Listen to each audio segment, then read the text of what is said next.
চালকের আসনে রুশ প্রেসিডেন্ট ভ্লাদিমির পুতিন, পাশের সিটেই উত্তর কোরিয়ার নেতা কিম জং উন। চলন্ত লিমুজিনটিতে খোশ গল্প করতে দেখা যায় দুজনকে।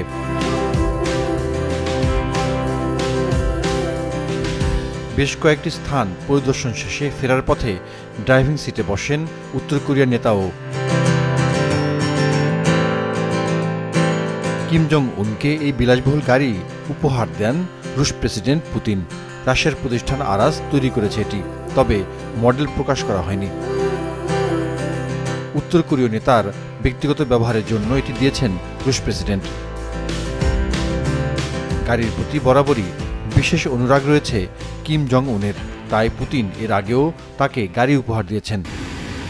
প্রায় আড়াই দশক পর গত মঙ্গলবার উত্তর কোরিয়া সফরে যান পুতিন।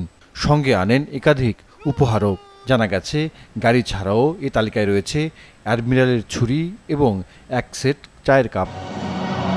এসব উপহার দুই নেতার বিশেষ ব্যক্তিগত সম্পর্কের প্রকাশ বলে উল্লেখ করেছে উত্তর কোরিয়ার রাষ্ট্রীয় সংবাদ মাধ্যম। কিমকে গাড়ি উপহার জাতিসংঘের নিষেধাজ্ঞার লঙ্ঘন হতে পারে।